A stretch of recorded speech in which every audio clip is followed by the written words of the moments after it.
सर्वत्र विद्वान है मेरा ठाकुर। बोलिए बाल कृष्ण लाल की जय हो। महाराज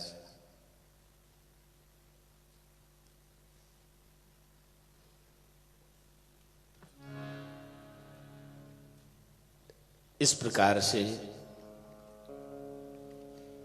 प्रहलाद जी से भगवान ने कहा, प्रहलाद जी मैंने तुम्हारे पिता को परम धाम प्रदान कर दिया, तुम राजा बन जाओ, सिंहासन पर बैठ जाओ।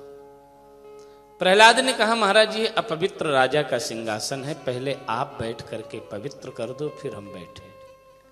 भगवान ने उस सिंहासन को पवित्र किया है, प्रहलाद जी राजा बने हैं। बोलिए आनंद कंद भगवान की जय हो।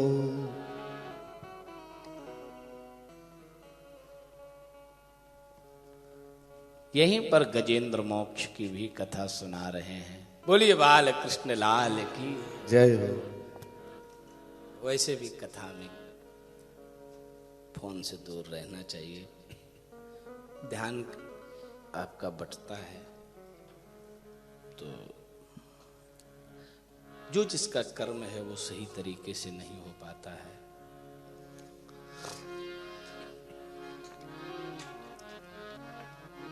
श्रोता सही से सुन नहीं पाएगा, वक्ता सही से बोल नहीं पाएगा, वादक सही से बजा नहीं पाएगा, या ध्यान केंद्रित नहीं होगा।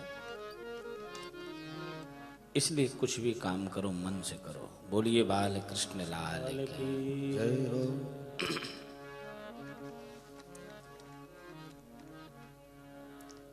महाराज ने गजेंद्र मोक्ष की कथा सुनाई।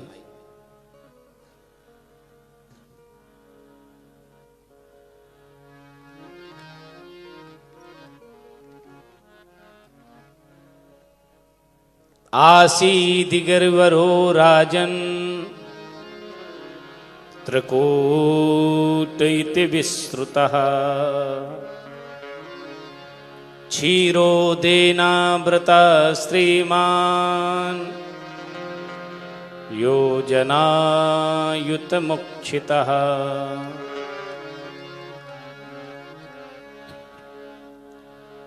बहुत बड़ा एक पर्वत है, उसका नाम त्रिकूट है।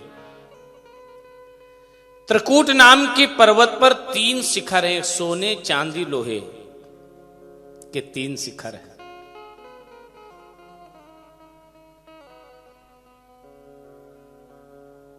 पर्वत के चारों तरफ जल भरा रहता है।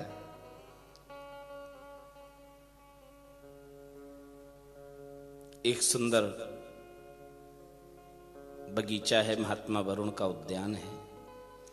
देवांगनाएं आती हैं उस जल में, सरोवर में स्नान करके महात्मा वरुण के बगीचे में विहार करती हैं। उस जंगल का कोई राजा नहीं, हाथी को राजा बनाया गया।